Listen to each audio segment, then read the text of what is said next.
وعلیکم السلام ورحمۃ اللہ بسم اللہ الرحمن الرحیم وَإِذْ قَالَ مُوسَى لِفَتَاهُ لَا أَبْرَحُ حَتَّى أَبْلُغَ مَجْمَعَ الْبَحْرَيْنِ أَوْ أَمْضِيَ حُقُبًا فَلَمَّا بَلَغَا مَجْمَعَ بَيْنِهِمَا نَسِيَا حُوتَهُمَا فَاتَّخَذَ سَبِيلَهُ فِي الْبَحْرِ سَرَبًا فَلَمَّا جَاوَزَا قَالَ لِفَتَاهُ آتِنَا غَدَاءَنَا اس کو ذرا لمبا کرنا ہے، یہ تصنیہ کا صیغہ ہے، جاوزا یہ تصنیہ کا صیغہ ہے، اس کو ذرا لمبا کرنا ہے. فَلَمَّا جَاوَزَا قَالَ لِفَتَاهُ آتِنَا غَدَاءَنَا لَقَدْ لَقِينَا مِنْ سَفَرِنَا هَذَا نَصَبًا. لقینا بھی تصنیہ کا ہے، لقینا لقد لقينا من سفرنا هذا نصبا قال أرأيت إذ أوينا إلى الصخرة فإني نسيت الحوت وما أنسانيه إلا الشيطان أن نذكره واتخذ سبيله في البحر عجبا قال ذلك ما كنا نبغي فارتد على آثارهما قصصا فوجدا عبدا من عبادنا آتيناه رحمة من عندنا وعلمناه من لدنا علما قال له موسى هل أتبعك على أن تعلمني مما علمت رشدا قال إنك لن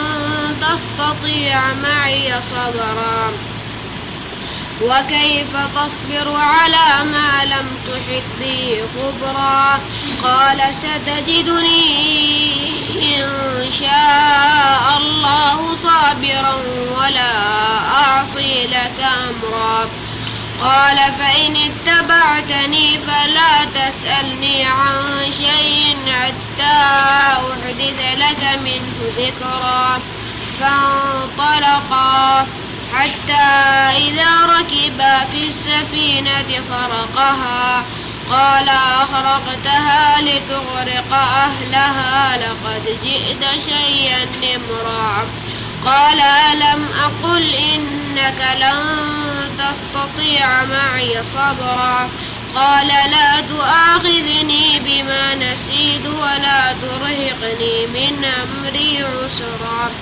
فانطلقا حتى إذا لقيا غلاما فقتله قال أقتلت نفسا زكية بغير نفس لقد جئت شيئا نكرا. اعوذ باللہ من الشیطان الرجیم بسم اللہ الرحمن الرحیم.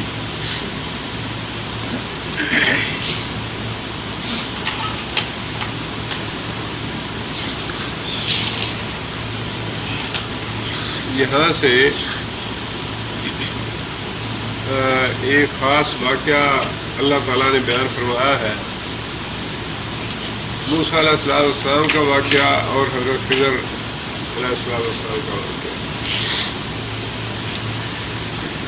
اس کی حکمت تو تقریباً وہی ہے جو پچھلے مضامین کی ہے، جس میں اللہ تعالیٰ نے یہ بات ارشاد فرمائی ہے کہ بعض اوقات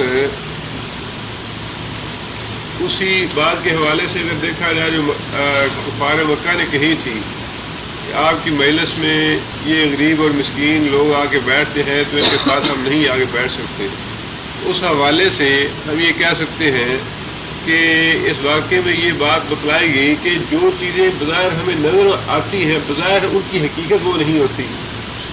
بظاہر جو تمہیں لوگ اپنے سے کمتر درجے کے نظر آتے ہیں ضروری نہیں یہ فی الواقع کمتر درجے کے ہوں، بلکہ ان کی اصل حقیقت جو ہے وہ ہے کہ اللہ کے یہ بڑے مقرب لوگ ہیں، اللہ کے بڑے محبوب اور اللہ کے بڑے پیارے لوگ ہیں، لیکن تمہیں یوں نظر آ رہا ہے کہ یہ تم ہمارے معاہدے کے بہت ہی کمتر درجے کے لوگ ہیں، اور تم لوگ جو اپنے آپ کو اس معاہدے کا بڑا ہم فرد سمجھتے ہو، اپنے آپ کو سردار سمجھتے ہو، تمہاری اصل حقیقت اس سے بالکل مختلف ہے جو دنیا کو نظر آ رہی ہے۔ اس واقعے میں بات تو اللہ تعالیٰ نے یہی واضح فرمائی کہ بعض اوقات دنیا والوں کی نگاہ میں ایک چیز اور ہوتی ہے لیکن اس کی اصل حقیقت جو ہے وہ کچھ اور ہوتی ہے، لیکن جو اس کا پس منظر بیان کیا گیا ہے تفاسیر میں، اور بخاری شریف کی روایت سے بھی یہی بات معلوم ہوتی ہے کہ موسیٰ علیہ السلام نے ایک دفعہ بنی اسرائیل کو خطبہ دیتے ہوئے خطبہ دے رہے تھے، کسی آدمی نے سوال کیا موسیٰ علیہ السلام سے کہ کیا زمین میں آپ سے زیادہ کوئی عالم آدمی بھی ہے؟ تو موسیٰ علیہ السلام نے فرمایا کہ نہیں۔ اب موسیٰ علیہ السلام اللہ کے نبی تھے اور انبیاء کی معمولی سی کوتاہی جو ہے وہ اللہ تعالیٰ کو پسند نہیں آتی۔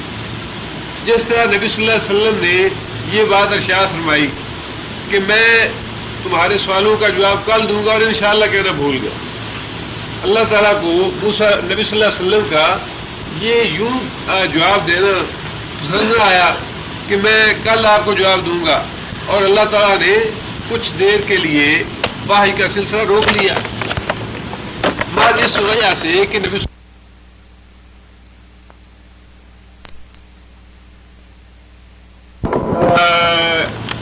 مسائل اور احکام یا شریعت کی باتیں جو ہے وہ کشید کرنے کی کوشش کی ہے، لہذا اس واقعے کو اس کے صحیح پس منظر میں اور صحیح حوالے سے پڑھنے کی ضرورت ہے، جو انشاءاللہ ساتھ ساتھ میں وضاحت کرتا رہوں گا۔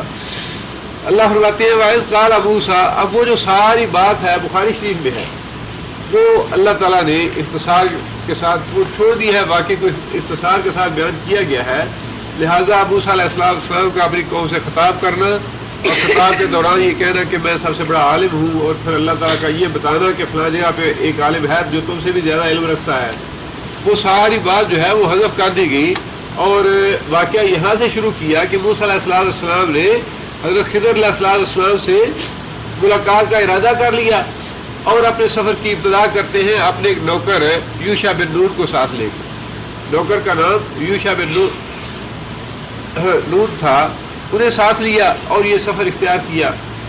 حضرت خضر علیہ السلام کے بارے میں بھی یہ بات متنازع ہے کہ حضرت خضر علیہ السلام کیا واقعی بنی نوع انسان سے تھے یا فرشتوں میں سے ہے، اور پھر اگر وہ بنی نوع انسان میں سے تھے تو کیا وہ اللہ کے ولی تھے یا اللہ کے نبی تھے؟ ان باتوں میں علماء نے اختلاف کیا ہے۔ مولانا مودودی رحمہ اللہ نے اپنے نقطہ نظر کی وضاحت کرتے ہوئے یہ بات لکھی ہے کہ اگر خضر علیہ السلام بنی نوع انسان سے نہیں تھے بلکہ فرشتہ تھے، لیکن بعض دوسرے مفسرین جو ہے انہوں نے کسی نے انہیں ولی لکھا ہے، کسی نے نبی لکھا ہے۔ قرآن مجید کی آیات سے جو چیز ہمیں معلوم ہوتی ہے یا جس بات کی وضاحت ہوتی ہے اللہ عالم بالصواب، وہ یہ ہے کہ حضرت خضر علیہ السلام کا نبی ہونا قابل ترجیح ہے، اس لیے کہ جو واقعات پیش آئے یا جو کام کیے انہوں نے، ویسے تو ان کی وضاحت قرآن میں بھی آ گئی کہ حضرت خضر علیہ السلام نے خود ہی یہ بات کہی کہ میں نے یہ کام اپنی طرف سے نہیں کیے، میں نے یہ کام اپنی طرف سے، مطلب یہ تھا کہ یہ کام سارے کے سارے اللہ کی طرف سے ہے، اللہ کا حکم ہے، اور ظاہر ہے کہ اللہ کا حکم جو ہے بدریہ وحی اپنے نبی کی طرف آتا ہے، اور پھر وہ لفظ جو نبوت کے لیے باقی انبیاء کے لیے استعمال ہوا وہ لفظ بھی اللہ تعالیٰ نے حضرت خضر علیہ السلام کے لیے استعمال کیا ہے، لہذا زیادہ جو راجع بات لگتی ہے وہ یہی ہے کہ حضرت خضر علیہ السلام اپنے اللہ کے نبی تھے، اپنی قوم کی طرف آئے جس طرح موسیٰ علیہ السلام اپنی قوم کی طرف آئے۔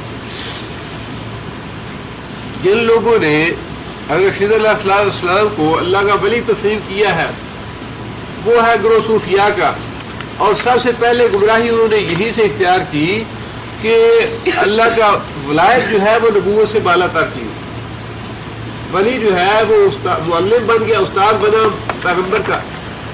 یعنی موسیٰ علیہ السلام جو ہے وہ سفر کر کے جاتے ہیں اللہ کے ولی کے پاس، اور اللہ کا ولی کچھ ایسی اور وہ کہتے ہیں کہ مجھے وہ علم سکھاؤ جو تمہارے پاس ہے. موسیٰ علیہ السلام کے یہ الفاظ قرآن مجید میں موجود ہیں. لہذا صوفیاء کا یہ نقطہ نظر ہے یا موقف ہے کہ ولایت جو ہے وہ نبوت سے بالا تر ہے. اگر بالا تر نہ ہوتی تو موسیٰ علیہ السلام جا کے اللہ کے ولی سے یہ بات نہ کہتے کہ مجھے وہ علم سکھاؤ جو تمہیں حاصل ہے. چنانچہ ولی جو ہے وہ استاد ہے اور جو نبی ہے وہ شاگرد ہے. بات سمجھ رہے نا؟ لہذا نبوت جو ہے وہ کم درجے کی چیز ہے، ولایت صوفیاء کے ہاں بالا تر چیز ہے. اور یہی نقطہ نظر جو ہے یہ شیعہ جو ہے ان کے ہاں امامت کا ہے. شیعہ جو ہے ان کے نزدیک امام جو ہے وہ نبی سے بالا تر ہے، امامت نبوت سے افضل ہے.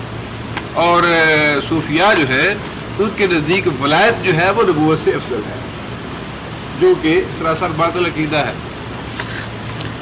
اللہ فرماتے ہیں وَإِذْ قَالَ مُوسَىٰ، اور جب کہا موسیٰ علیہ السلام نے لِفَتَاهُ،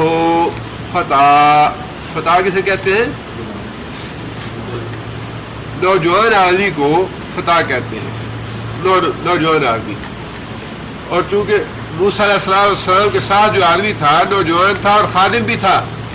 خادم کا جو تصور لیا گیا ہے وہ اسی وجہ سے کہ عموماً نوکر جو ہے کام کاج کرنے والا آدمی مضبوط اور تگڑا اور جوان رکھا جاتا ہے، لہذا اس سے اصطلاحی معنی غلام لیا گیا ہے، لیکن اس کا معنی فتح کا معنی نوجوان.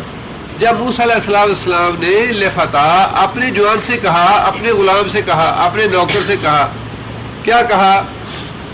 لا ابراہو، لا ابراہو کون سا فعل ہے؟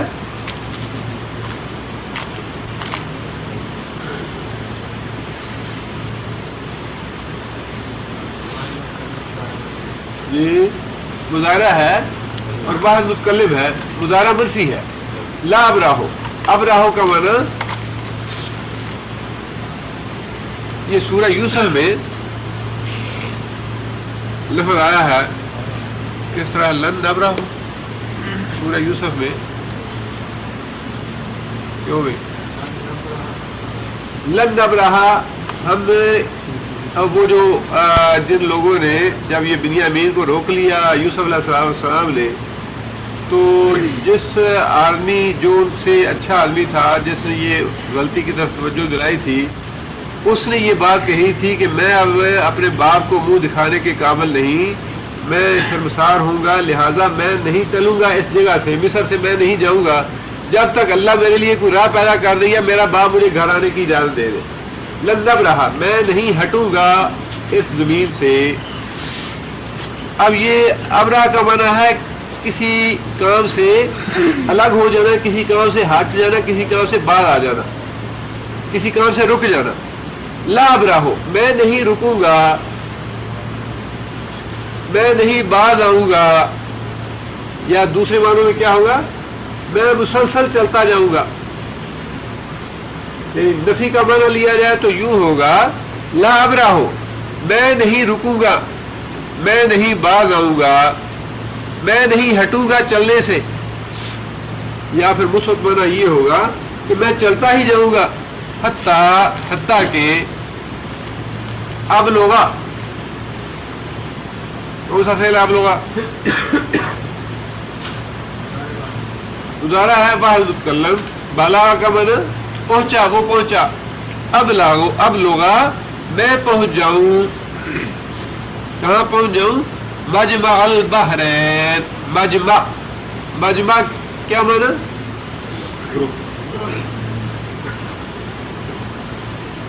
کیا ہے یہ گرامر میں؟ ظرف مکان ہے یہ. مجمع جمع ہونے کی جگہ، مجمع ظرف مکان ہے، اس کا معنی ہے جمع ہونے کی جگہ. بحرین دو دریا، دو دریاؤں کے جمع ہونے کی جگہ جب تک نہیں آتی میں چلنے سے باز نہیں آؤں گا، میں چلنے سے رکوں گا نہیں، میں مسلسل چلتا جاؤں گا حتیٰ کہ دو دریاؤں کے جمع ہونے کی جگہ آ جائے، دو دریاؤں کے جمع ہونے کی جگہ آ جائے، اور یا امزیہ، امزیہ کون سا فعل ہے؟ امزیہ،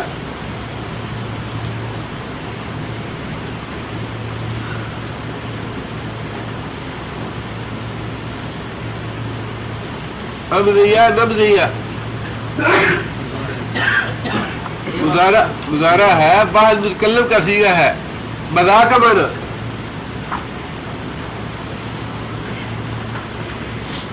ماضی کسے کہتے ہیں؟ گزرے ہوئے زمانے کو، مضا وہ گزرا، وہ گیا، وہ چلا، ماضی گزرا ہوا زمانہ، مضا وہ گزرا، وہ چلا، وہ گیا، امریا میں چلتا جاؤں گا، یا تو وہ جگہ آ جائے جہاں دو دریا ملتے ہیں، وہاں جا کے میں رک جاؤں گا، اور اگر وہ جگہ نہیں آئے گی او امریا یا میں چلتا جاؤں گا حکومن،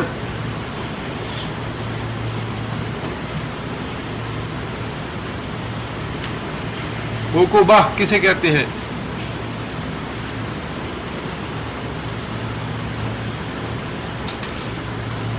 لابسون فیہا احقابا، جہنمی لوگ جہنم میں کئی حقبے رہیں گے۔ حقبہ کہتے ہیں زمانہ دراز کو، طویل مدت کو، لمبا عرصہ، لا محدود غیر محدود۔ اور جہنمیوں کے بارے میں اللہ نے فرمایا لابسون فیہا، وہ ٹھہریں گے اس میں، وہ رکیں گے اس میں، احقابا کئی حقبے، یعنی بہت ہی طویل مدت نہ ختم ہونے والی۔ موسیٰ علیہ السلام نے یہ بات ارشاد فرمائی کہ یا تو دو دریاؤں کے ملنے کی جگہ آ جائے، وہاں میں رک جاؤں گا، اور اگر وہ جگہ نہیں آئی تو میں سفر کرتا جاؤں گا۔ مطلب یہ تھا کہ مجھے اس آدمی کو ملنے کا اتنا شوق ہے، عالم آدمی کو، اور میں اسے ضرور ملنا چاہوں گا کہ میں اتنا طویل سفر بھی کر گزروں گا کہ مجھے طویل مدت تک، طویل زمانے تک اس کے لیے سفر کرنا پڑے تو میں سفر کروں گا۔ یہاں سے یہ معلوم ہوتا ہے کہ خود نبی کو اپنے سے زیادہ عالم آدمی کے لیے ملاقات کا کتنا شوق تھا۔ عالم آدمی کو آج کا تو وہ زمانہ نہیں رہا کہ علم کے لیے انسان سفر کرے، ورنہ علم کے لیے جس زمانے سفر کرتے تھے لوگ، یا قرآن مجید کے لیے، یا پھر خاص طور پہ احادیث کے لیے، جس طرح محدثین نے اور علماء نے یا فقہاء نے سفر کیے، وہ تو ایک ایسا حیرت انگیز کارنامہ ہے کہ آج کل ہم جو اپنے طور پہ سمجھتے ہیں جی فلاں دیکھیں یورپ نے کتنی ترقی کی ہے، یہ بنا لیا، میزائل بنا لیے اور چاند پہ پہنچ گیا، یہ دنیا کی ترقی جو ہے اس محنت اور اس تحقیق کے مقابلے میں کوئی وقت ہی نہیں رکھتی جو محنت محدثین نے احادیث کو جمع کرنے کے لیے کی ہے، جن کا اعتراف خود مستشرقین نے بھی کیا ہے کہ جتنی محنت محدثین نے کی ہے، انہیں کیا کہتے تھے، جوال کہا جاتا تھا، جو بہت زیادہ سفر کرنے والے تھے۔ یہ لوگ جو ہے زمین پہ بہت زیادہ سفر کرنے والے ہیں، ان سے زیادہ علم دین کی خاطر اور احادیث کی خاطر کسی نے سفر نہیں کیا۔ دین کے لیے سفر کرنا جو ہے، اور اتنے حیرت انگیز کارنامے ہیں کہ بلا یعنی کسی غرض کے، بغیر کسی مقصد کے، حضرت ابو ایوب انصاری رحمہ اللہ کا واقعہ ہے یا کوئی اور صحابی تھے، انہیں پتا چلا کہ مصر میں فلاں آدمی کوئی نبی صلی اللہ علیہ وسلم کی حدیث روایت کرتا ہے، مدینہ سے چلے، مصر کا سفر کیا اونٹ پہ، مصر پہنچ کے اس آدمی کا پتہ پوچھا کہ فلاں آدمی کا گھر کون سا ہے، اس آدمی کے گھر پہنچے، جا کے اس سے پوچھا کہ تم ہی فلاں آدمی ہو جو نبی صلی اللہ علیہ وسلم کی حدیث روایت کرتا ہے؟ اس نے کہا ہاں میں حدیث روایت کرتا ہوں۔ کہنے لگے کہ مجھے بیان کرو نبی صلی اللہ علیہ وسلم کی حدیث کیا ہے۔ حدیث بیان کرنے کا مطلب صرف متنی حدیث نہیں تھا، بلکہ مطلب یہ تھا کہ جس سند کے ساتھ تمہارے پاس وہ روایت پہنچی ہے، تم نے اپنے کس استاد سے سنی، اور اس نے کس سے سنی، اور پھر کس نے نبی صلی اللہ علیہ وسلم سے سنی، پوری حدیث سناؤ مجھے۔ وہی اپنے اونٹ پہ بیٹھے بیٹھے حدیث سنی اور حدیث سننے کے بعد کہنے لگے السلام علیکم میں واپس مدینہ جا رہا ہوں. کوئی دوسرا کام نہیں, کوئی غرض نہیں. اتنا لمبا سفر جو ہے مہینوں کا سفر کیا اور اس کے علاوہ کوئی غرض و غایت نہیں, حدیث سننی ہے, حدیث سنی اور وہیں سے واپس پلٹ رہا. اسی طرح موسیٰ علیہ السلام کا عالم آدمی کو ملنے کا اتنا شوق تھا کہ فرمایا کہ مجھے کتنے حکمیں چلنا پڑے, کتنی طویل مدت تک سفر کرنا پڑے, کتنا زمانہ سفر کرنا پڑے, میں چلتا ہی جاؤں گا اس ملاقات کی غرض کے لیے, یا پھر وہ جگہ آ جائے جس کے بارے میں اللہ تعالیٰ نے بذریعہ وحی موسیٰ علیہ السلام کو خبر دی تھی کہ یہ وہ مقام ہے جہاں پہ تمہیں وہ عالم آدمی ملے گا. فلما پس جب بلغا کون سا فعل ہے, فعل کون سا ہے, فعل ماضی ہے اور تثنیہ کا صیغہ ہے بلغا. بلغا واحد, بلغا تثنیہ کا اور بلغو جمع کا. اس کی گردان کریں گے آپ.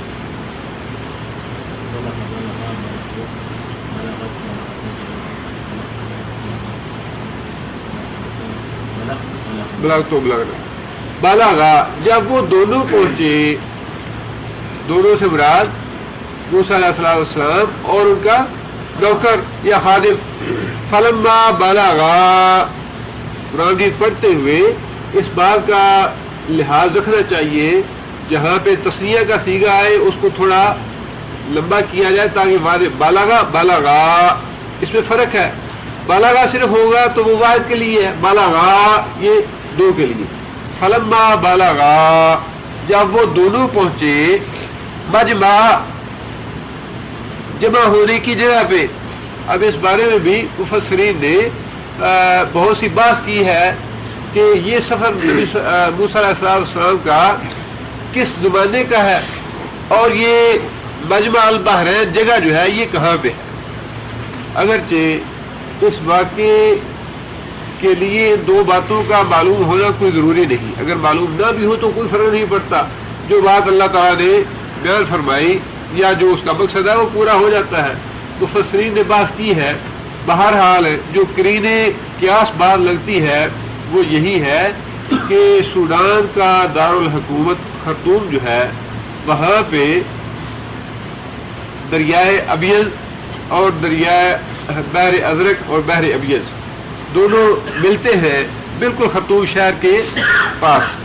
تو مفسرین کا خیال یہی ہے کہ یہی وہ جگہ ہے جہاں پہ حضرت موسیٰ علیہ السلام کی ملاقات حضرت خضر علیہ السلام سے ہوئی. بعض دوسرے مقامات بھی لوگوں نے لکھے ہیں لیکن زیادہ قرینے قیاس یہ بات لگتی ہے. بعض مفسرین نے اپنی اپنی سوچ کے مطابق یہ بھی لکھا ہے کہ فلاں بہاگ یا فلاں دریا جو ہے وہ قریب سے گزرتے ہیں, ملتے تو نہیں, قریب سے گزرتے ہیں, ممکن ہے وہی جگہ ہو. لیکن اس میں اشکال یہ اس وجہ سے پیدا ہوتے ہیں کہ موسیٰ علیہ السلام نے کبھی اس جگہ کا سفر کیا یا نہیں کیا یا کب کیا. بہرحال یہ ساری باتیں ایسی ہیں جن کا معلوم ہونا کوئی ضروری نہیں ہے. جب وہ دونوں اس جگہ پہ پہنچے جہاں دو دریا اکٹھے ہوتے تھے, بینہما, اب یہ بھی ایک لفظ آ گیا بینہما. بینہما کا یہ مطلب بھی ہو سکتا ہے کہ دو دریا ملتے ہیں ان کے درمیان کی جگہ. اور جس آدمی نے یہ تفسیر کی کہ دو دریاؤں کے درمیان فاصلہ کم تھا اس کا ذہن اس طرف چلا گیا کہ بینہما کا مطلب یہ ہے کہ ملتے تو نہیں لیکن ان کے درمیان کی جگہ پہنچ گئے. واللہ اعلم بالصواب. لیکن چونکہ اللہ تعالیٰ نے مجمع کا لفظ استعمال فرما دیا, جمع ہونے کا مطلب یہ ہے کہ اکٹھے ہوئے ہیں وہ دو دریا اور اکٹھے ہونے کی جگہ ہی حضرت خضر علیہ السلام کا مقام تھا. لہذا جب وہ پہنچے دو دریاؤں کے جمع ہونے کی جگہ کے درمیان, نافع کون سا فعل ہے, ماضی کا فعل ہے اور صیغہ تثنیہ کا ہے. وہ دونوں بھول گئے. ناسیہ کا معنی نسیان کہتے ہیں بھولنے کو. ناسیہ وہ دونوں حضرات بھول گئے. پیغمبر بھی بھولتا ہے, پیغمبر بھی انسان ہے, پیغمبر بھی بھول جاتا ہے اور خادم بھی بھول گیا. اس میں یعنی بشر میں جو بشری تقاضے ہیں, بشری تقاضوں کا کسی پیغمبر میں ہونا کوئی حد تک کی بات نہیں, کوئی قباحت کی بات نہیں. نبی میں بشری تقاضے موجود ہیں.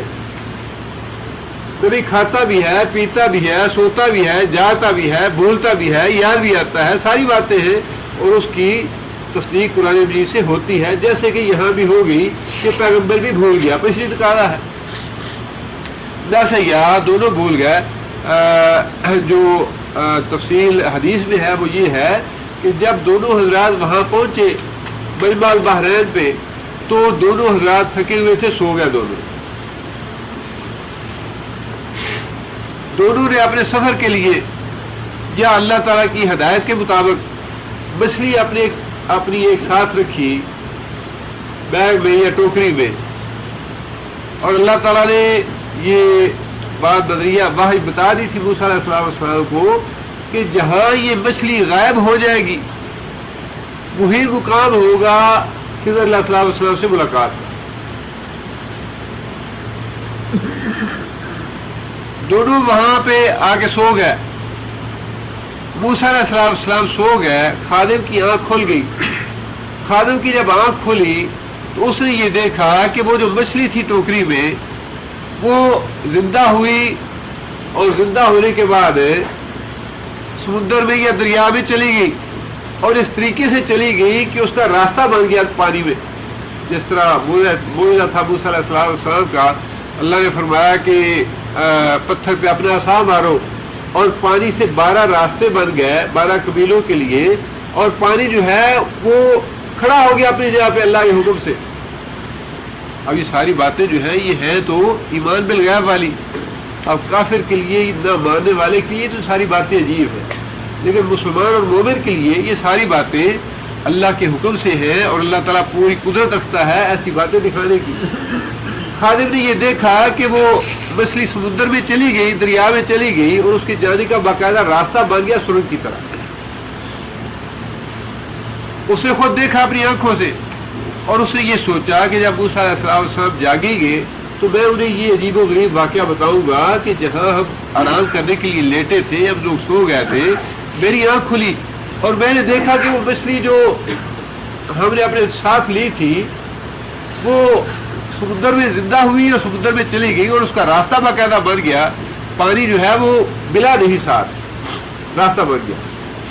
اب اتفاق یہ ہوا کہ جب موسیٰ علیہ السلام کی آنکھ کھلی اس وقت خادم جو ہے موسیٰ علیہ السلام کو بتانا بھول گیا کہ یہ واقعہ پیش آیا ہے. یہ ساری تفصیل جو ہے بخاری شریف میں ہے. اب کیونکہ دونوں حضرات بھول گئے,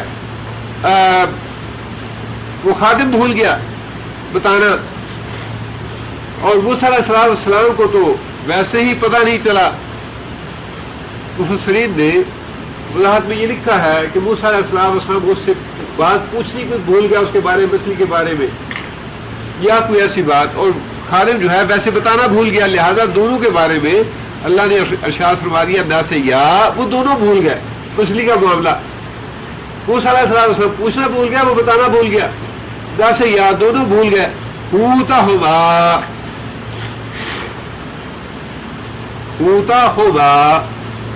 ہمارا مچھلی, خبا ضمیر ہے تصنیہ کے لیے, واحد کیا ہوگا خبا کا, خبا خب, اور مؤنث کے لیے خبا حلہ یا خبا حلہ. جیسے یا وہ دونوں بھول گئے ہوتا ہوگا اپنی مچھلی کا معاملہ. فتحنا سبیلہ فی البحر سرابا, فتحنا بس اتحدا کون سا فعل ہے, ماضی ہے بعض وقت غائب کا. اتحدا کا معنی پکڑا, بنایا. اس نے بنایا, کس نے بنایا, مچھلی نے، مراد ہے مچھلی، اتخذا اس نے بنایا، اس نے پکڑا، سبیلہ، سبیل کا معنی راستہ، ہو کا معنی اپنا، ضمیر ہے مچھلی کے لیے، حوت کے لیے، اس نے اپنا راستہ بنایا، کہاں بنایا؟ فی البحر، سمندر میں، سربن، سرب کا معنی سرنگ، سرب کا معنی سرنگ، یعنی اس نے اپنا راستہ بنایا سرنگ بنا کے، مچھلی نے پانی میں راستہ بنایا، مچھلی پانی میں چلی گئی اور اس طرح گئی کہ سرابند، سرنگ بن گئی پانی میں، یہ مچھلی کے جانے کا سوراخ، جس طرح زمین میں سوراخ ہوتا ہے۔ اب اللہ تعالیٰ کی یہ ساری قدرتیں ہیں جن پہ ہمیں ایمان لانا چاہیے، اور قرآن مجید کے جتنے بھی واقعات ہیں، جتنے بھی الفاظ ہیں، ان میں سے کسی ایک لفظ کے بارے میں بھی کسی مومن آدمی کے دل میں یہ وہم و گمان بھی نہیں آنا چاہیے کہ شاید یہ تمثیلی رنگ میں ہو یا شاید ایسے نہ ہو۔ جیسے اللہ نے فرمایا بالضبط 100% ویسے ہی ہوا کہ وہاں جس طرح ہمیں زمین میں سوراخ نظر آتا ہے، ویسے ہی پانی میں سوراخ یا سرنگ بن گئی اور اس میں مچھلی غائب ہو گئی، چلی گئی۔ فلما، اب یہ ہے کہ دونوں نیند سے اٹھتے ہیں، مچھلی کا معاملہ دونوں بھول گئے اور سفر شروع کر لیا، مجمع البحرین سے سفر شروع کر لیا دونوں حضرات نے۔ فلما، پس جب جاوزا، کون سا فعل ہے جاوزا؟ تسنیہ ہے، ماضی کا فعل ہے اور تسنیہ کا صیغہ ہے جاوزا۔ کیا معنی جاوزا؟ اردو میں لفظ استعمال ہوتا ہے تجاوز کرنا، تجاوز کرنے کا معنی حد سے گزر جانا، آگے بڑھ جانا۔ جاوزا، جب دونوں آگے گزر گئے، جب دونوں مجمع البحرین سے آگے گزر گئے، قالا لفتاہ، قالا موسیٰ علیہ السلام نے کہا، لفتاہ، اپنے جوان سے، اپنے خادم سے، کیا کہا؟ آت کا معنی لا، لا آتنا، ہمارا جمع متکلم کی ضمیر ہے، نا جمع متکلم کی ضمیر ہے، آتنا، لاؤ ہمارا، غدا،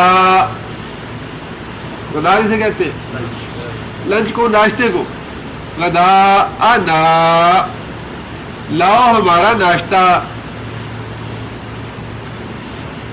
لقد لقینا، لقد البتہ تحقیق، لقیہ کا معنی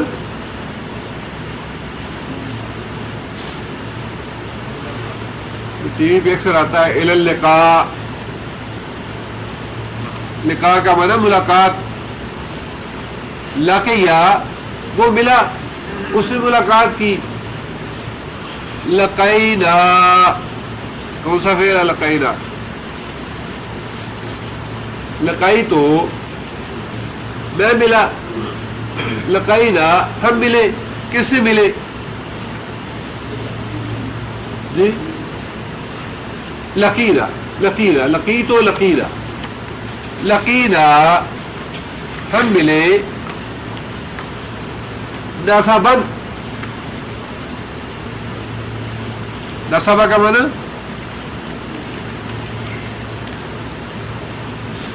اذا فرغتا فانصب، کیا معنی؟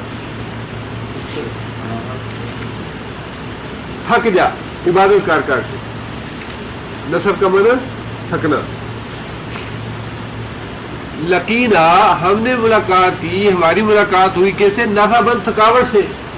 کس وجہ سے تھکاوٹ ہوئی؟ من سفرنا ھذا،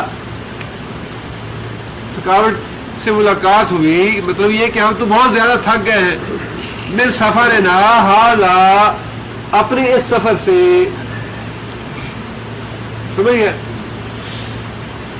موسیٰ علیہ السلام اور ان کا خادم مجمع البحرین سے آگے گزر گئے، مسلسل چلتے گئے، مچھلی کا خیال ہی ذہن سے نکل گیا، خادم بتانا بھول گیا، بہت زیادہ سفر کر لیا تو تھک گیا موسیٰ علیہ السلام.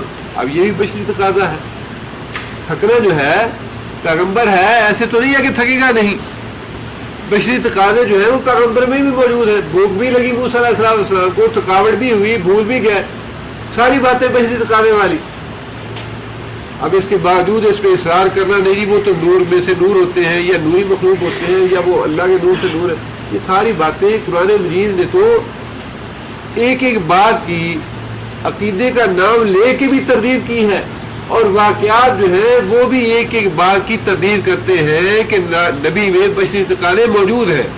نبی بھولتا بھی ہے، نبی تھکتا بھی ہے، نبی کو بھوک بھی لگتی ہے، نبی سوتا بھی ہے. ساری باتیں موسیٰ علیہ السلام نے کی. اب موسیٰ علیہ السلام چلتے جا رہے ہیں اور کہتے ہیں کہ بھائی ہمارے اس سفر نے تو ہماری تھکاوٹ سے ملاقات کرا دی، یعنی ہمیں تھکا دیا، ہمیں تھکا دیا اس سفر نے، لہذا ہمارا ناشتہ لاؤ تاکہ ہم ناشتہ کریں، بیٹھ کے تھوڑا سستا لیں، آرام کریں اور پھر آگے چلیں گے سفر پہ. اب ظاہر ہے کہ موسیٰ علیہ السلام کے کہنے پہ دونوں حضرات بیٹھ گئے ہوں گے، اور بیٹھ کے خادم جو ہے وہ مچھلی نکالنے لگا ہوگا کھانے کے لیے، یا اپنے دوسرا سامان جو ناشتے واسطے کے لیے یا کھانے کے لیے رکھا ہوگا وہ نکالنے لگا ہوگا، اور اس نے دیکھا ہوگا کہ مچھلی تو غائب ہے، مچھلی تو ہے نہیں. بات یاد آ گئی کہ مچھلی کہاں گئی. لہذا اب وہ موسیٰ علیہ السلام کہتا ہے، قال خادم نے کہا، ارأیت، استفہام کا ہے، کل حرف جو ہے استفہام کا ہے. اگلا ہے رأیتا. رأیتا کون سا فعل ہے؟ باغی ہے، بعض مذکر حاضر کا سیغہ ہے. رأیتا کا معنی تو نے دیکھا. اب یہاں تو عجیب ہی لفظ ہے، یہ پتہ نہیں کہیں ادب میں بھی آتا ہے یا نہیں. شوف یہ استعمال ہوتا ہے، لیکن ویسے قرآن مجید میں کہیں استعمال نہیں ہوا. ممکن ہے ادب میں استعمال ہوتا ہو. رائتا تو نے دیکھا، رائتا تو نے دیکھا، یہی تعجب کے ساتھ خادم جو ہے موسیٰ علیہ السلام کو توجہ دلا رہا ہے کہ حضرت آپ نے دیکھا یہ کیا ہوا. ارائیتا، آپ دیکھیے یہ کیا واقعہ ہوا.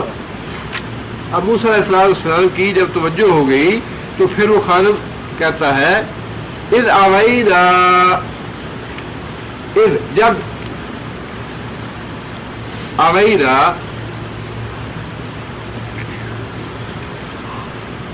کیا مانا آوینا؟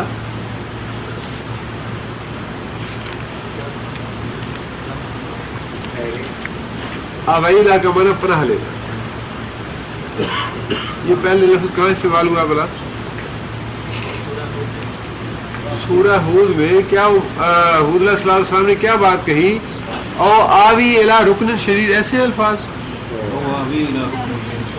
آوی، آوی کا معنی پناہ لینا. سآوی، سورہ نوح علیہ السلام اس میں بھی یہ آوی کا لفظ آتا ہے. نوح علیہ السلام نے جب بیٹے سے کہا کہ آ جاؤ میرے ساتھ کشتی میں سوار ہو جاؤ، تو اسے یہ کہا آوی، میں پناہ لوں گا. وہاں پہ گزارا متکلم ہے مستقبل کے لیے کہ اگر طوفان وغیرہ آ ہی گیا جیسے آپ کہہ رہے ہیں، سآوی، میں پناہ لے لوں گا. اور اسی طرح حضور صلی اللہ علیہ وسلم نے بھی کہا کہ میرا رکن شدید سے پہلے کیا ہے کہ میں کسی مضبوط سہارے کی پناہ لے لیتا. ہاں وہ تو نوح علیہ السلام کے بیٹے کے لیے. برحال یہ وہی لفظ ہے، آوینا، ہم نے پناہ لی. حضرت آپ نے دیکھا، آپ نے غور کیا اس واقعے پہ. اذ آوینا، جب ہم نے پناہ لی، الی الصخرۃ، صخرہ، صخرہ کسے کہتے ہیں؟ حجر بھی کہتے ہیں پتھر کو، لیکن جو بہت ہی سخت اور بہت ہی مضبوط پتھر ہو اسے صخرہ کہتے ہیں. چٹان بہت سخت مضبوط صخرہ. کہ جب ہم نے صخرہ کی پناہ لی، صحرا کے پاس ہم سوئے، وہاں ہم نے آرام کیا، وہاں ہم نے اپنا ٹھکانہ بنایا. فإنی، پس میں، ان اور نی دونوں ہیں اس میں. فا پس ان نی، یہ کہ میں نسیت ہو کون سا فعل ہے؟ ماضی ہے، بعد متکلم. نسیت ہو میں بھول گیا. الحوتا، حوت کا معاملہ، مچھلی کا معاملہ میں بھول گیا بتانا آپ کو. یہی تعجب کے ساتھ جب اسے جس طرح آدمی یکدم چونک جاتا ہے نا کہ بھائی لاؤ ناشتہ کریں ہم، وہ ٹوکری میں ہاتھ ڈالا، فوراً وہ پرانی بات یاد آئی. وہ مجھے تو بتانی تھی موسیٰ علیہ السلام کو، لیکن جاگنے میں تو بھول گیا. وہ چونک کے کہتے ہیں کالا رائت، اے موسیٰ علیہ السلام آپ نے دیکھا یہ کیا ہمارے ساتھ ہوا؟ بھائی کیا ہوا؟ یہ ہوا کہ جب ہم نے پناہ لی، جب ہم نے آرام کیا صخرہ کے پاس، انی نسیت الحوت، میں حوت کا معاملہ بتانا ہی بھول گیا، مچھلی کا معاملہ بتانا آپ کو بھول گیا. وما انسانی ہو، وما کون سا ہے یہاں پہ؟ با نافیہ ہے. اور نہیں انسا، انسا کون سا فعل ہے؟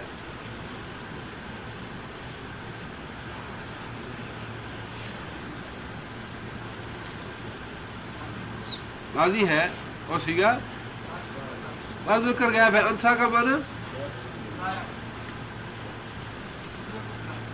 دوسرے کو بلانا. نسیہ کا معنی وہ بھولا، خود بھولا. انسا دوسرے کو بلا دینا. نسیہ کا معنی وہ خود بھولا، انسا کسی دوسرے کو بلانا.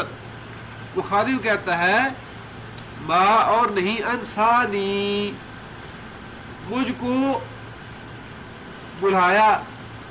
ہو کی ضمیر کس طرف ہے؟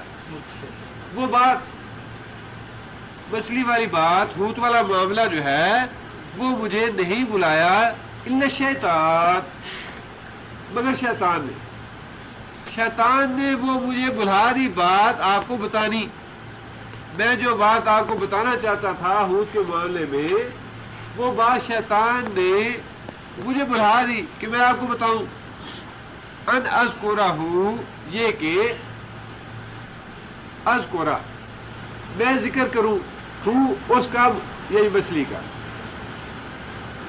شیطان نے مجھے یہ بات بلا دی کہ میں مچھلی کا معاملہ آپ سے ذکر کروں یا مچھلی والی بات آپ کو بتاؤں. وہ بات کیا ہے؟ وہ بات یہ ہے واتخذ سبیلہ، واتخذ اور پکڑا اور بنایا، سبیلہ مچھلی نے اپنا راستہ، مچھلی نے اپنا راستہ. عجیب کا معنی حیرانگی، حیرت، عجیب کا معنی حیرانگی. حیرانگی سے، حیران کن طریقے سے مچھلی نے سمندر میں اپنا راستہ بنایا. یعنی پہلے وہ وہاں اللہ تعالیٰ نے سارا بند کا لفظ استعمال فرمایا کہ اس کی سرنگ بن گئی، اور وہاں وہ بات بتاتے ہوئے خادم موسیٰ علیہ السلام کو کہتا ہے کہ آجا بند. بڑی عجیب طریقے سے مچھلی گئی. یعنی اگر نارمل طریقے سے ہوتی پھر تو آجا بند کہنے کی ضرورت نہیں تھی. آجا بند حیرانگی اسی وجہ سے ہوئی کہ بعد میں بتایا موسیٰ علیہ السلام کو کہ اس نے تو باقاعدہ ایک سرنگ بن گئی اس کے جانے کی، اور مچھلی جو ہے وہ پانی میں غائب ہو گئی. قالا، موسیٰ علیہ السلام نے کہا ذالک ما کنا نبغی. ذالک کیا ہے؟ اس میں اشارہ ہے کس کے لیے؟ واحد کے لیے، اور تسنیہ کے لیے ذالک، اور جمع کے لیے اولئک. ذالک، اولئک، واحد کے لیے، تسنیہ کے لیے، جمع کے لیے. موسیٰ علیہ السلام نے کہا ذالک وہی، ما کننا نبغی، ما وہ جو کننا ہم تھے، کن اور نا وہی تھی جو کہ نبغے کا معنی تبغا ابغا نبغا، یہ تو اتنی کثرت سے یہاں بولتے ہیں لوگ. نبغے ہمیں چاہیے تھی جگہ. موسیٰ علیہ السلام نے کہا کہ اللہ کے بندے وہی جگہ تو ہمیں چاہیے تھی. ذالکا وہی ما کننا نبغے، ہمیں تلاش تھی اس جگہ کی. کہ اللہ تعالیٰ نے موسیٰ علیہ السلام کو بذریعہ وحی یہی بات فرمائی تھی کہ جہاں مچھلی تمہاری غائب ہو جائے اسی جگہ پہ انتظار کرنا حضرت خضر کا، وہاں تمہیں وہ عالم آدمی ملے گا جو آپ سے زیادہ عالم ہے. موسیٰ علیہ السلام کو جب خالد نے یہ بات بتائی کہ حضرت وہ تو بڑے عجیب طریقے سے سمندر میں چلی گئی، موسیٰ علیہ السلام نے کہا کہ بھئی وہی تو جگہ تھی جس کی ہمیں تلاش ہے، جہاں آپ یہ بات بتانا بھول گئے. اب کیا ہوا؟ فرتدا، ارتداد کا معنی پلٹنا. فرتدا تسنیہ کا صیغہ ہے، دونوں پلٹے. دونوں پلٹے. علا اوپر، آثار، آثار کا معنی واحد کیا ہے؟ اثر. اثر کا معنی قدم کا نشان.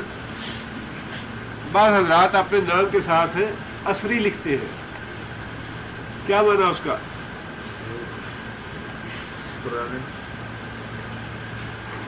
اثری کا معنی وہ شخص، یہ نسبت ہے جس طرح مدنی کی نسبت ہے یا مکی کی نسبت ہے، اسی طرح سے اثری نسبت ہے. مطلب یہ کہ اسلاف کے قدموں کے نشان پہ جانے والا، اپنے بزرگوں کے قدموں کے نشانوں پہ چلنے والا. جس طرح بعض حضرات اپنے نام کے ساتھ سلفی لکھتے ہیں، اپنے اسلاف کے پیچھے چلنے والا، اسلاف کے ساتھ نسبت رکھنے والا. اور اسلاف سے مراد ہے صحابہ کرام ہے. اثر کا معنی نشان. آثارہما دونوں کے نشان، وہ پلٹے اپنے نشانوں پہ. کاسا سن،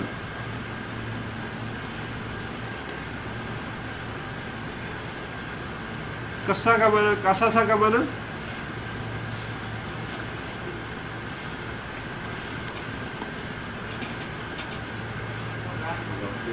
جی قصہ بیان کرنا. اور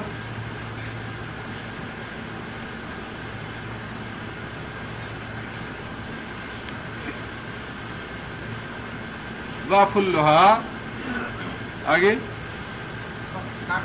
وقت الشوارب، قصہ کا معنی کاٹنا. اور ایک تیسرا قص ہے، اس کا معنی ہے پیچھے پیچھے چلنا. تین معنی ہے ایک لفظ، اس لفظ کے. قصہ کا معنی بیان کرنا، قصہ کا معنی کاٹنا، قصہ کا معنی پیچھا کرنا.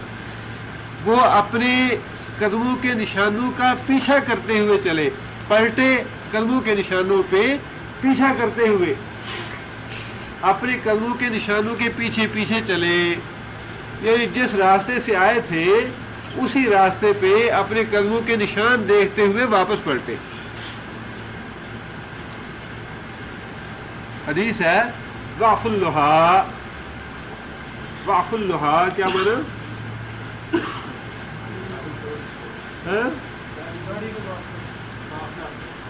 فافو کا معنی معاف کرو، داڑھی کو معاف رکھو، اس کو ہاتھ نہ لگاؤ. ضعف اللہا داڑھی کو معاف کرو، مفہوم اس کا یہ ہے کہ داڑھی کو چھوڑو، داڑھی کو بڑھاؤ. وقت الشوارب اور مونچھیں جو ہے انہیں کٹواؤ. قصہ کا معنی یہاں پہ اس حدیث میں کاٹنا استعمال ہوا. اپنے لوٹے اپنے قدموں کے نشانوں پر پیچھا کرتے ہوئے. لفظی معنی یہ ہے. فوجدا، پس وجدا ان دونوں نے پایا. عبدن ایک بندہ، من عبادنا ہمارے بندوں سے، آتینا ہم نے دی ہو اس بندے کو، رحمتن، رحمت یہ ہے وہ لفظ ہے جو اللہ تعالیٰ نے انبیاء کے لیے استعمال فرمایا ہے. نبوت کو اللہ تعالیٰ نے قرآن مجید میں بار بار رحمت کے لفظ سے تعبیر فرمایا ہے کہ ہم نے اس کو رحمت سے نوازا.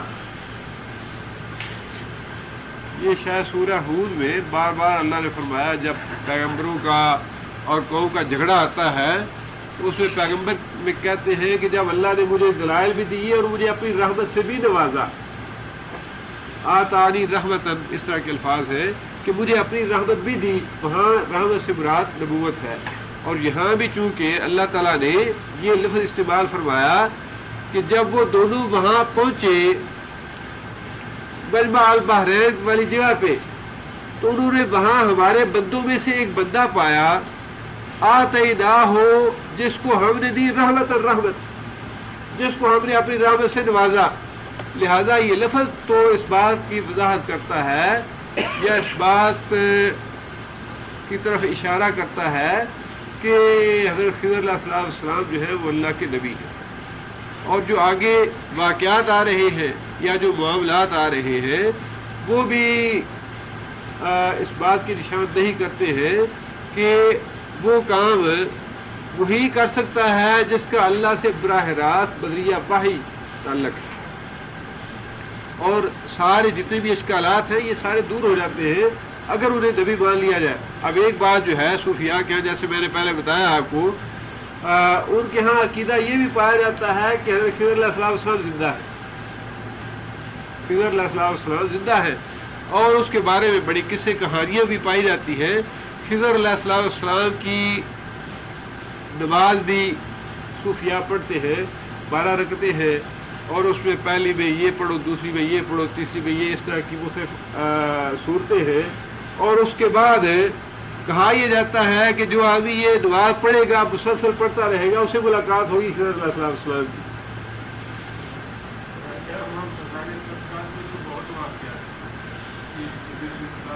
اب یہ ہے کہ خضر علیہ السلام سے ملاقات ہونا یا نہ ہونا دوسری بات ہے، لیکن خلاف سنت شرکیہ، خلاف سنت کہہ رہا ہوں بلکہ شرک ہے کسی دوسرے کے نام کی نماز پڑھنا، کسی دوسرے اللہ کے علاوہ کسی دوسرے کے نام کی نماز پڑھنا شرک ہے.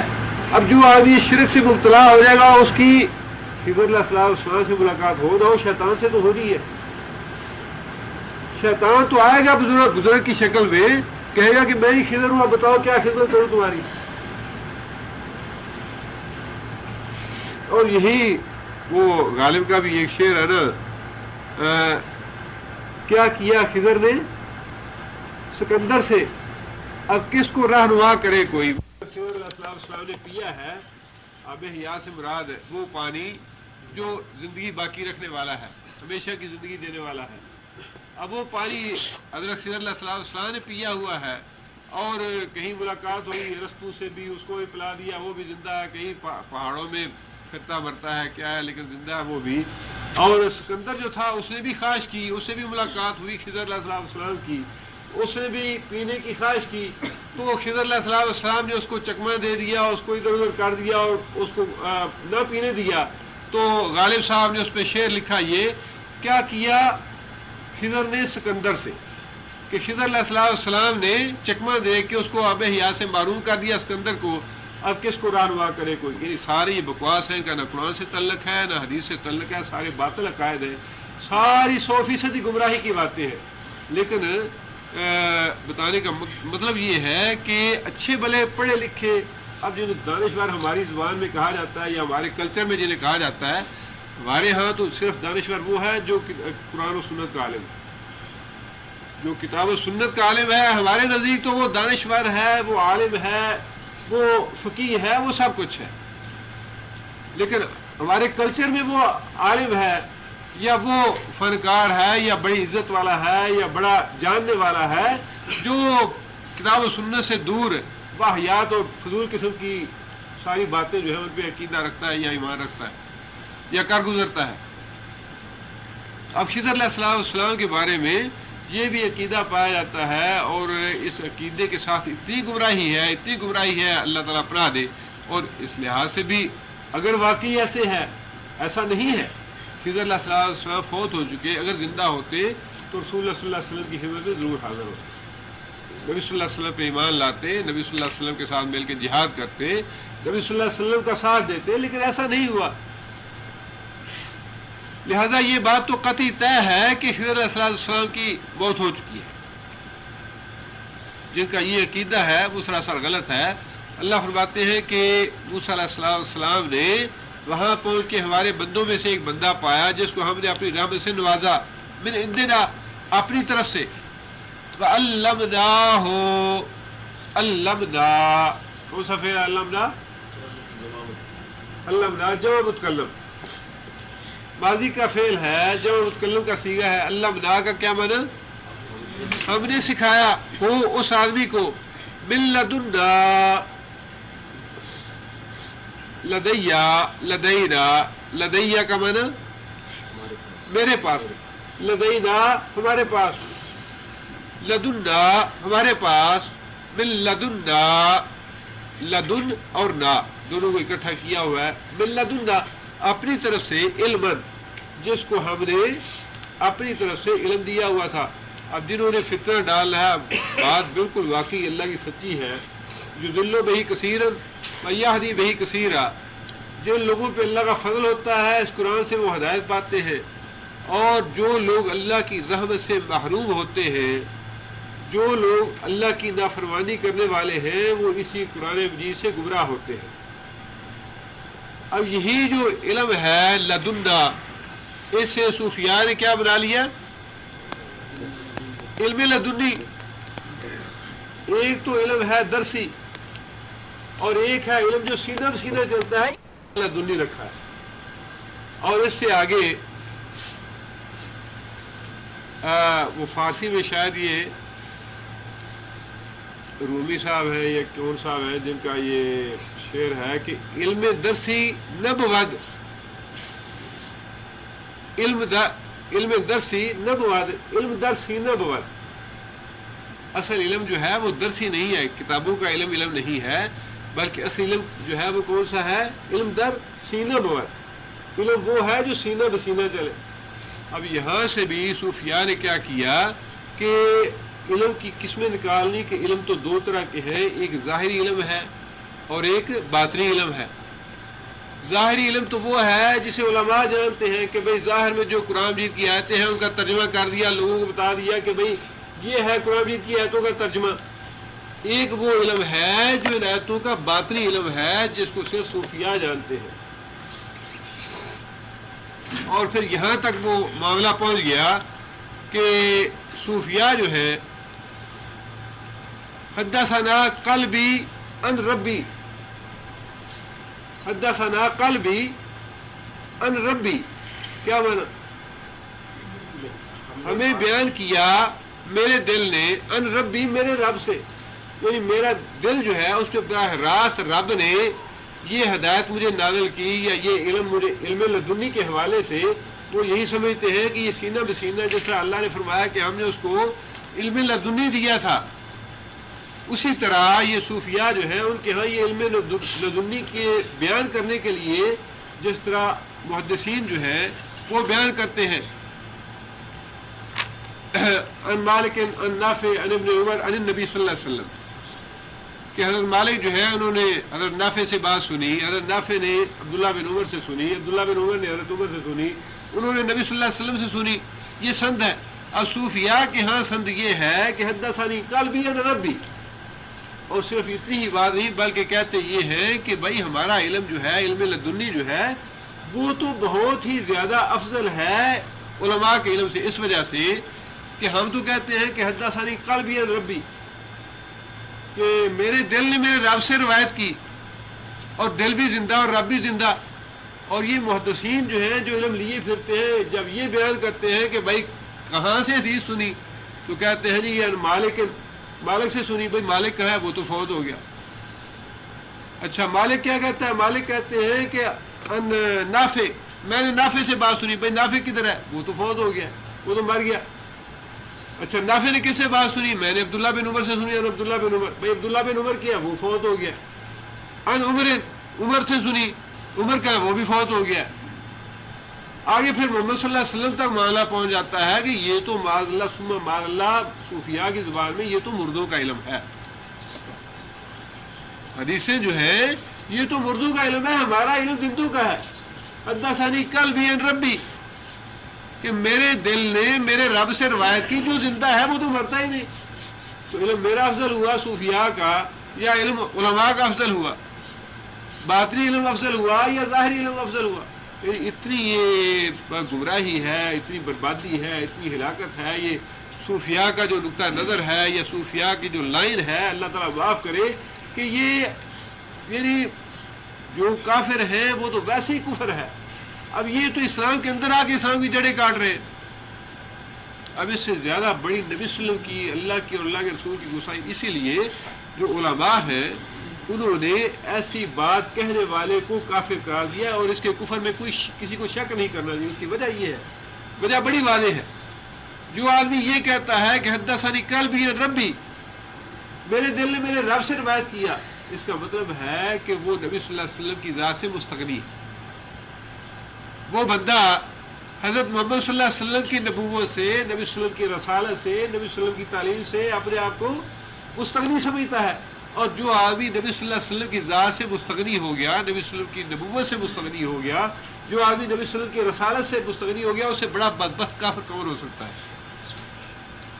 لہذا جو آدمی ایسی بات کہے، جو ایسا عقیدہ رکھے، اس کے کفر میں کسی طرح کا شک نہیں ہے. جو کہے جی ہاں ہمارے پاس تو علم لدنی موجود ہے، علم دا سینہ بواد.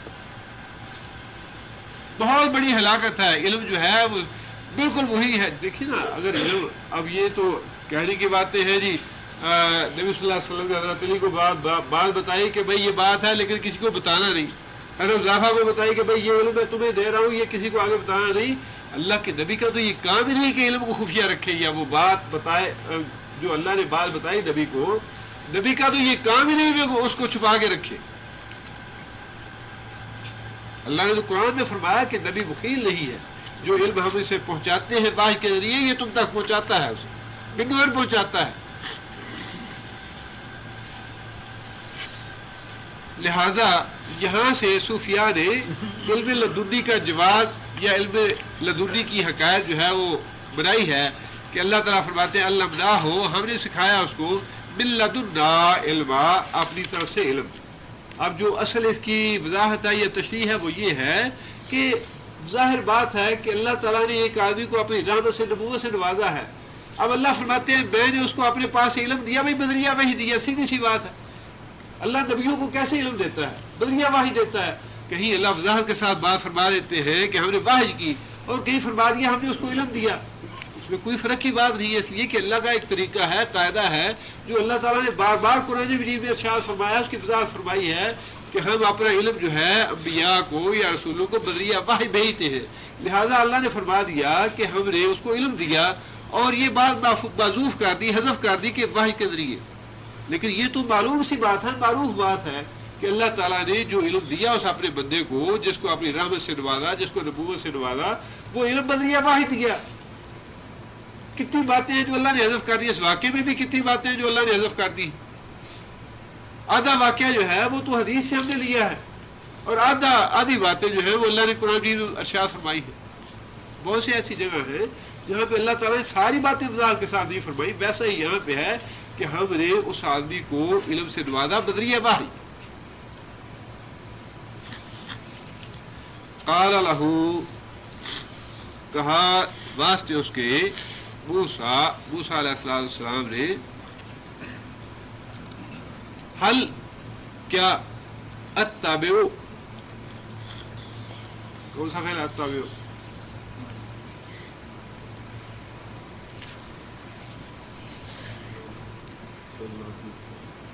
ماضی ہے، اس کا جمع کیا ہوگا؟ تو یہ پھر ماضی میں آئے گا، مضارع میں آئے گا. مضارع ہے یہ، حل کیا اتبعو، میں تیرے پیچھے چلوں، میں تیری پیروی کروں، میں تیرے ساتھ رہوں، کا تیرے ساتھ. حل اتبعو کا، کیا یہ ممکن ہے کہ میں تیرے ساتھ رہوں؟ الا اس مقصد کے لیے ان یہ کہ تعلمنی تعلم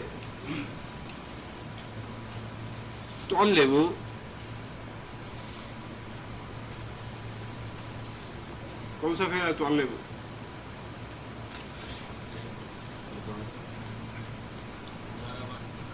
واحد مذکر حاضر. تعلم تو سکھا، تعلمنی تو مجھے سکھائے. کیا یہ ممکن ہے کہ میں تیرے ساتھ رہوں، تیرے پیچھے چلوں، تیری بات مانوں، تیری اطاعت اور فرما برداری کروں اس بات پر یا اس مقصد کے لیے ان تعلمنی تو مجھے سکھائے. کیا سکھائے؟ من ما اس چیز سے جو علمتا. کون سا فعل ہے علمتا؟ ماضی مجہول ہے اور صیغہ واحد مذکر حاضر کا. علمتا تو سکھایا گیا، جو علم تو دیا گیا. رشدن رشد کا مطلب بھلائی کا، نیکی کا، خیر کا جو علم تو دیا گیا ہے. کیا یہ ممکن ہے کہ تو مجھے وہ علم سکھائے؟ میں تیری بات مانوں گا، تیری اتباع کروں گا، تیری فرما برداری کروں گا، تیرے ساتھ رہوں گا. تو کیا یہ ممکن ہے کہ تو مجھے وہ علم سکھائے جو علم بھلائی کا، نیکی کا تو دیا گیا ہے؟ قالا خضر علیہ السلام نے کہا انکا بے شک تو لن تستطیع. کون سا فعل ہے لن تستطیع؟ مضارع بلند ہے اور صیغہ واحد مذکر حاضر کا. تستطیع استطاعت رکھنا، طاقت رکھنا، ہمت رکھنا. ہرگز ہمت نہیں رکھتا، ہرگز تو طاقت نہیں رکھتا ما یا میرے ساتھ صبر کرنے کی. اب یہ صوفیاء جو ہے سارے قرآن مجید میں انہیں ایک ہی یہ واقعہ ملا ہے اپنے عقیدے کے لیے یا اپنی باتیں بنانے کے لیے. باقی سارا قرآن جو ہے وہ ان کے لیے کوئی حیثیت نہیں رکھتا. اس واقعے کے ایک ایک حرف سے اور ایک ایک لفظ سے انہوں نے گمراہی کے راستے نکالے ہیں کہ پیغمبر جو ہے اسے ولی کہہ رہا ہے کہ تو میرے ساتھ چلنے کی طاقت نہیں رکھتا، تو صبر نہیں کر سکتا، تو میں وہ صبر نہیں ہے جو درکار ہے ولایت کے لیے. نبوت میں وہ صبر اور قرار نہیں ہے جو ولایت کے لیے درکار ہے. انکا لن تستطیع معی صبرا کہ تجھے طاقت نہیں میرے ساتھ رہنے کی، تو میرے ساتھ صبر نہیں کر سکتا. پھر آگے خضر علیہ السلام خود ہی اس کی وجہ بیان کرتے ہیں. وَكَيْفَ تَصْبِرُ کیف کا معنی کیسے، تصبرو تو صبر کرتا ہے. الا اس بات پر ما لم تحط بہ خبرا، ما موصولہ ہے وہ چیز جو کہ، اس چیز پر جو کہ لم تحط. لم تحط کون سا فعل ہے؟ لم تحط کون سا فعل ہے؟ مضارع بلم ہے. لم کی وجہ سے کیا گرا ہے؟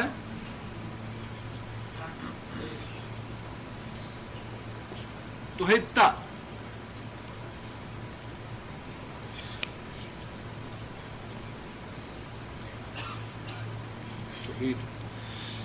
لم تحط تو یہ مضارع بلم ہے. لم تحط تو احاطہ نہیں کرتا، یہ احاطہ والا لفظ ہے، گھیرتا نہیں. تو قابو نہیں کر سکتا، تو احاطہ نہیں کر سکتا، یا تو حاصل نہیں کر سکتا بہی اس چیز کو خبرن.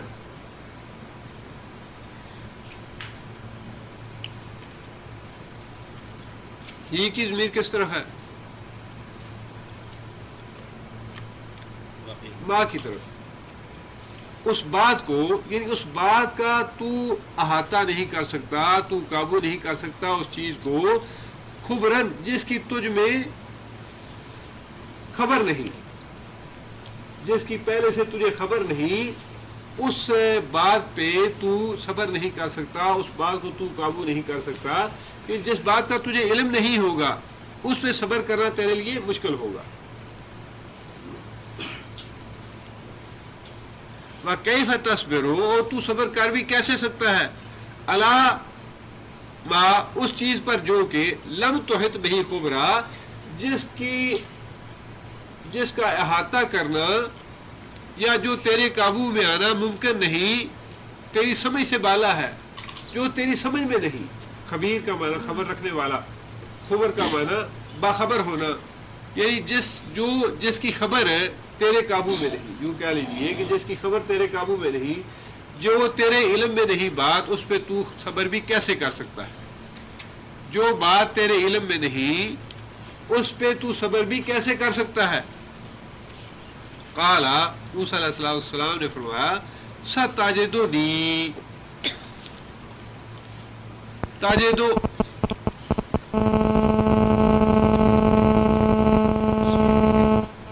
کون سا فعل ہے؟ گزارا ہے۔ ستجدنی، تو مجھے پائے گا، ستجدنی تو مجھے پائے گا، سین جو ہے مستقبل قریب کے لیے، یعنی آئندہ وقت میں تو مجھے پائے گا انشاءاللہ، اگر اللہ نے چاہا، صابرن صبر کرنے والا، ولا آسی، لا آسی کون سا فعل ہے؟ گزارا منفی ہے، میں نافرمانی نہیں کروں گا، لکا واسطے تیرے، امرن تیرے امر کی، جس بات کا تو مجھے حکم دے گا، جو بات تو کہے گا میں اس کی نافرمانی نہیں کروں گا، اور تیرے ساتھ چلنے میں جو بھی بات پیش آئے گی اس پہ انشاءاللہ صبر کروں گا۔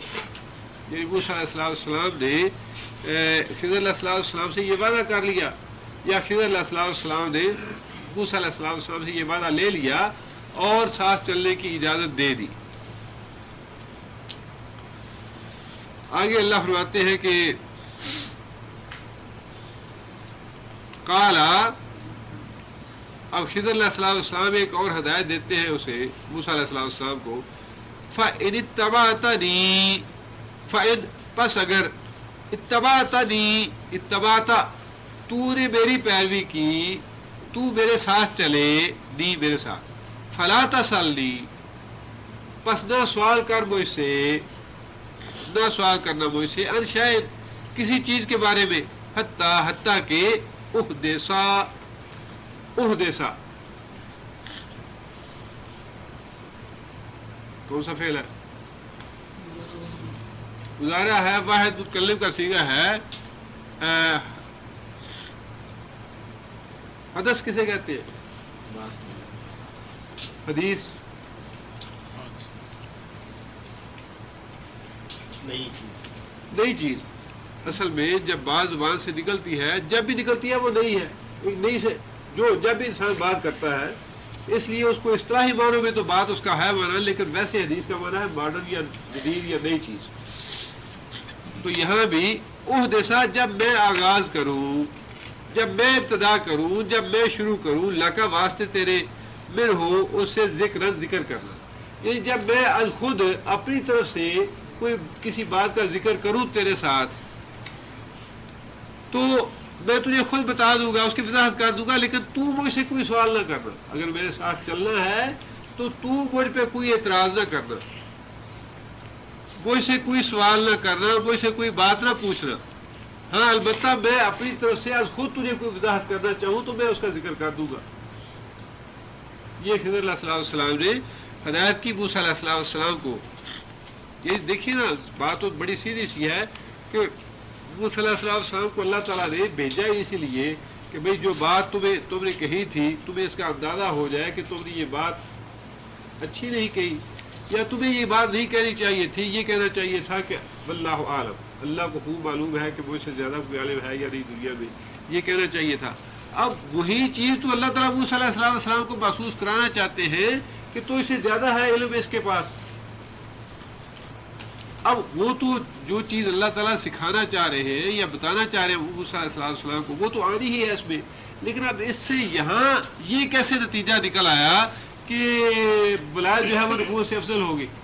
بھئی ایک چیز کا سبق اللہ خود دینا چاہتے ہیں موسیٰ علیہ السلام کو، تو وہ تو نفس واقعہ ہے، وہ تو نفس مضمون ہے اس چیز کا کہ ہاں یہ بتانا ہے، محسوس کرانا ہے موسیٰ علیہ السلام کو کہ یہ بندہ جو ہے یہ اس بارے میں تم سے زیادہ علم رکھتا ہے. اب اپنے وحی کے علم میں یا دوسرے معاملات میں موسیٰ علیہ السلام کی فضیلت جو ہے وہ کہیں زیادہ حضرت خضر علیہ السلام سے ہو سکتی ہے. موسیٰ علیہ السلام نے اللہ تعالیٰ سے براہ راست کلام کیا جو باقی کسی نبی نے نہیں کی. پھر کر رسول فضلنا بعضهم علی بعض، فضیلت جو ہے وہ کسی ہر نبی کو کسی نہ کسی بات میں اللہ نے دی ہے. اب اسی طرح کی ایک فضیلت جو ہے ان کو دے دی ہے، تو اس کا مطلب یہ ہے کہ یہ اللہ کے قانون کے مطابق ہے. ایک نبی کو ایک طرح کی فضیلت، دوسرے کو دوسری طرح کی، تیسرے کو تیسری طرح کی، یہ اللہ کا قانون ہے، اللہ کا یہ اصول ہے. لیکن اس سے یہ ساری باتیں جو ہے صوفیاء نے گمراہی کی نکالی کہ ولایت جو ہے اس کا نبوت سے برتر ہے اور افضل ہے، اور انہوں نے وہ استاد تھے، وہ شاگرد تھے، وہ آگے تھے، وہ پیچھے تھے، وہ ساری باتیں غلط ہیں. اصل چیز وہی ہے جو اللہ نے ارشاد فرمائی کہ انہوں نے کہا خضر علیہ السلام نے کہ میں آج خود تجھے بات بتاؤں تو میں تمہیں وضاحت کر دوں گا، لیکن تم آج خود مجھ پہ کوئی اعتراض نہ کرنا یا کوئی مجھ سے بات نہ پوچھنا. آگے فرمایا کہ فَانْطَلَقَا، کون سا فعل ہے انطلقا؟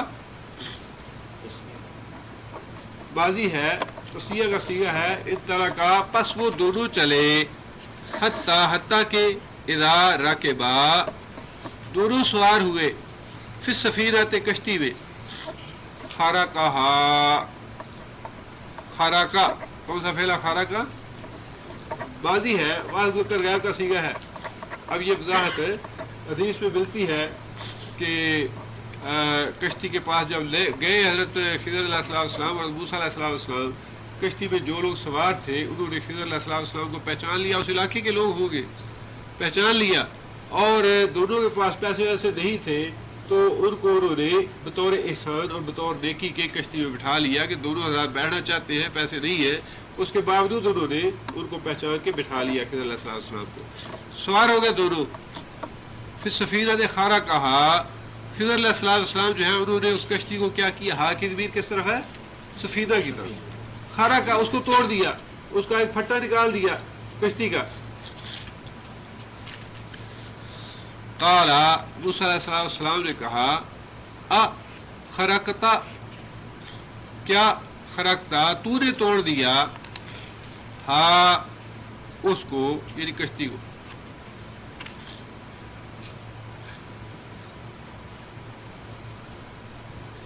لتغرے کا کون سا فعل ہے؟ گزارا ہے، بعض ذکر غائب حاضر کا صیغہ ہے. تاکہ تو غرق کرے، اہلہا اس کے اہل کو، کشتی والوں کو.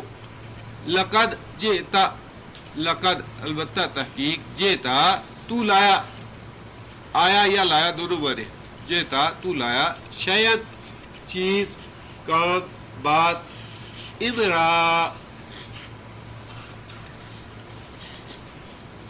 ابرا کا مطلب الف کے اوپر زبر ہو، امر، اس کا معنی امر ملکی تو معروف ہے، امر کا معنی حکم، اور الف کے نیچے زیر ہو تو اس کا معنی برا. الف کے نیچے زیر ہو اس کا معنی برا، بری چیز. لقد جئت شاید ابرا، یہ تو بڑی بری حرکت کی آپ نے، بڑا برا کام کیا آپ نے. اب پیغمبر کا مزاج اپنا ہے، موسیٰ علیہ السلام کا مزاج بھی تیز ہی تھا، اور ویسے بھی کسی نبی کا یہ کام نہیں کہ نبی کے سامنے کوئی غلط کام ہو اور نبی خاموش ہو. نبی کے سامنے کسی کے ساتھ زیادتی ہو، کسی کے ساتھ ظلم ہو، کوئی خلاف شرع کام ہو اور نبی اس پہ چپ رہے، یہ ممکن نہیں ہے. اگرچہ وعدہ وعید تو ہو گیا تھا، خضر علیہ السلام نے یہی وعدہ لیا تھا کہ مجھ پہ کوئی اعتراض نہ کرنا، کوئی بات نہ پوچھنا مجھ سے، اور اگر ضرورت پڑی تو میں تمہیں خود بتا دوں گا کیا ہوا.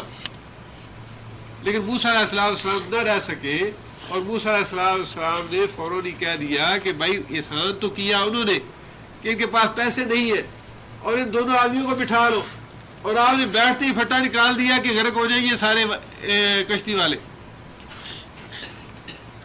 یہ تو بڑا برا کام کیا آپ نے. اب یہاں بھی صوفیاء کو اپنے مطلب کی بات مل گئی کہ ایک تو شریعت ہے، ایک طریقت ہے. شریعت ہے ظاہری احکام اور طریقت ہے باطنی کام. باطن کا علم جو ہے وہ خضر علیہ السلام کو ہی تھا، اور جو موسیٰ علیہ السلام تھے ان کو تو شریعت کا علم تھا. ظاہری جو بات تھی انہوں نے کہہ دی بیچاروں، وہ تو شریعت والے تھے، اور جو طریقت والے تھے اصل بات تو وہ باطنی علم تو ان کے پاس تھا کہ انہوں نے یہ کام کیوں کیا. اب یہیں سے صوفیاء نے یہ بھی نکال لیا کہ صوفی اگر کوئی خلاف شرع کام کر رہا ہو تو اس پہ بھی تنقید نہیں کرنی چاہیے، وہ خود جانتا ہے کہ اس کی حکمت کیا ہے. یہاں تک ہمارے وہ شریعت طریقت میں ایک واقعہ لکھا ہے عبدالرحمن کیلانی رحمہ اللہ نے کہ ایک آدمی نے مرشد صاحب کے پیر سے یہ بات کہی کہ اگر میں فلاں پیر صاحب کے بارے میں ان کے زراعت کے بارے میں 4 گواہ تمہیں لا دوں تو پھر بھی تسلیم کرو گے کہ یہ گناہ زانی ہے یا نہیں؟ تو کہنے لگا جی اس میں بھی کوئی راز ہے، اس میں بھی کوئی راز ہوگا اللہ کا جو ہم نہیں جانتے، اور یہ راز یہیں سے نکلا ہے، قرآن جی سے نکلا ہے. استغفر اللہ استغفر، کہ یہ راز کی باتیں جو ہیں یہ تو صرف ولی جانتا ہے، یہ تو صوفیاء جانتے ہیں، شریعت والے راز کی باتیں نہیں جانتے. شریعت والوں کے پاس تو ظاہری علم ہوتا ہے، باطنی علم تو ہوتا ہی صوفیاء کے پاس ہے.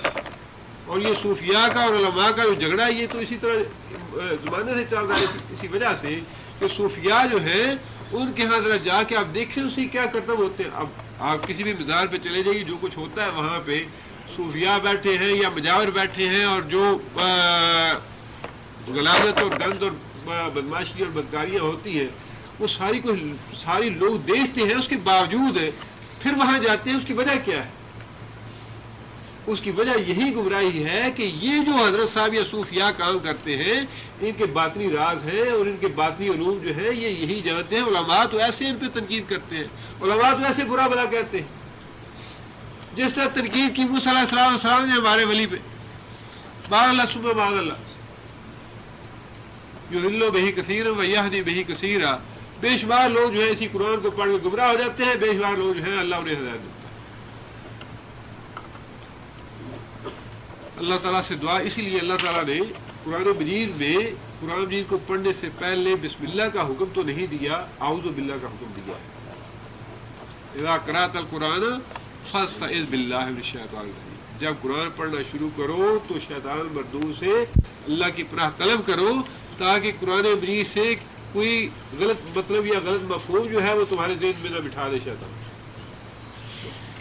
قرآن مجید پڑھنے سے پہلے اعوذ باللہ من الشیطان الرجیم پڑھنا واجب ہے. قرآن مجید میں حکم ہے اس کا، بسم اللہ کا حکم نہیں ہے. بسم اللہ اگر پڑھے انسان تو اس میں کوئی حرج کی بات نہیں، سورت سے پہلے تو پڑھنا ہی ہے. لیکن اگر سورت سے پہلے کوئی اور دوسرا مقام ہے تو اس سے پہلے بسم اللہ پڑھنی واجب یا ضروری نہیں ہے. لیکن اعوذ باللہ من الشیطان الرجیم پڑھنا ضروری ہے، وہ واجب ہے، اس کا حکم ہے قرآن مجید میں. اذا قرأت القرآن فاستعذ باللہ. اللہ تعالیٰ سے قرآن مجید پڑھنے کے باوجود دعا مانگتے رہنا چاہیے کہ اللہ تعالیٰ ہمارے لیے قرآن مجید کو ہدایت کا ذریعہ بنائے، اور قرآن مجید میں اللہ تعالیٰ اور قیامت کے دن اللہ تعالیٰ اس قرآن مجید کو ہمارے حق میں شفاعت کا ذریعہ بنائے، ہمارے حق میں اسے حجت بنائے، ہمارے خلاف حجت نہ بنائے اللہ تعالیٰ اس قرآن مجید. سبحان ربک رب العزت عما یصفون.